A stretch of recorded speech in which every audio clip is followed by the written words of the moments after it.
మధ్యప్రాచ్యంలో ముదురుతున్న యుద్ధ జ్వాలలు కేవలం ఆ ప్రాంతానికే పరిమితం కావడం లేదు. వేల మైళ్ల దూరంలో ఉన్న కెనడా నుంచి వియత్నాం వరకు అంతర్జాతీయ సరఫరా గొలుసును అస్తవ్యస్తం చేస్తున్నాయి. ఒకప్పుడు సాధారణంగా సాగే సముద్ర ప్రయాణాలు ఇప్పుడు గండంగా మారాయి. షిప్పింగ్ ఛార్జీలు 5 రెట్లు పెరగడంతో వ్యాపారవేత్తలు ఇది పూర్తి గందరగోళంగా ఉందని ఆవేదన వ్యక్తం చేస్తున్నారు. అసలు ఈ యుద్ధం వల్ల ప్రపంచ ఆర్థిక వ్యవస్థపై పడుతున్న ప్రభావం ఏంటి? పరిశ్రమలు ఎందుకు కుదేలైపోతున్నాయి? Watch it.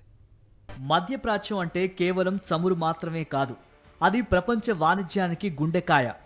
కానీ ఇప్పుడు ఆ గుండె చప్పుడు తడబడుతోంది. టొరంటోకు చెందిన రేబస్ ఇంటర్నేషనల్ అధినేత అమర్ జైదీ ఉదాహరణ తీసుకుంటే, ఇస్తాంబుల్ నుంచి షాంఘైకి వస్త్రాన్ని పంపటం ఇప్పుడు ఆయనకు ఒక పీడకలలా మారింది. గతంలో ఒక కంటైనర్ రవాణాకు $2,000 ఖర్చయ్యేది. కానీ ఇప్పుడు షిప్పింగ్ కంపెనీలు ఏకంగా $10,000 డిమాండ్ చేస్తున్నాయి. సూయేజ్ కాలువ, హర్ముజ్ జలసంధి వంటి కీలక మార్గాలు యుద్ధం వల్ల ప్రమాదకరంగా మారడమే దీనికి ప్రధాన కారణం. కేవలం గ్యాస్, పెట్రోల్ ధరలే కాదు, అల్యూమినియం, ఎరువులు, చివరికి కంప్యూటర్ చిప్స్ తయారీకి వాడే హీలియం గ్యాస్ కు కూడా కొరత ఏర్పడే ప్రమాదం కనిపిస్తోంది. పర్షియన్ గల్ఫ్ నుంచి వచ్చే యూరియా సరఫరా నిలిచిపోవడంతో భారత్ నుంచి అమెరికా వరకు రైతులు ఆందోళన చెందుతున్నారు. ఇది భవిష్యత్తులో ఆహార సంక్షోభానికి దారితీసేలా ఉంది. విమానయాన రంగం పరిస్థితి కూడా దారుణంగా ఉంది. దుబాయ్, దోహా వంటి ప్రధాన ఎయిర్పోర్టుల్లో విమానాలు ల్యాండ్ కాలేకపోవడంతో విమానాలు సెంట్రల్ ఆసియా మీదుగా చుట్టూ తిరిగి వెళ్తున్నాయి.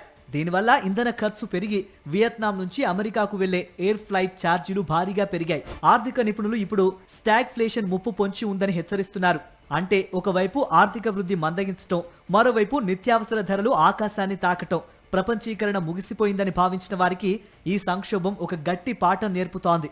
దేశాలు ఎంతగా స్వయం సమృద్ధి గురించి మాట్లాడినా గ్లోబల్ సప్లై చైన్ ఎంత బలంగా పెనవేసుకుపోయిందో ఈ యుద్ధం నిరూపిస్తోంది. మొత్తానికి తుపాకీ గుళ్ళు మధ్యప్రాచ్యంలో పేలుతున్నా దాని ఆర్థిక ప్రభావం మాత్రం ప్రతి సామాన్యుడి జేబుని గుల్ల చేస్తోంది. యుద్ధం సుదీర్ఘకాలం కొనసాగితే అది కేవలం సరిహద్దులకే పరిమితం కాకుండా ప్రపంచవ్యాప్తంగా ప్రతి వస్తువు ధరపై ప్రభావం చూపనుంది. దీనివల్ల సామాన్యుడి బతుకు భారమయ్యే సూచనలు స్పష్టంగా కనిపిస్తున్నాయి.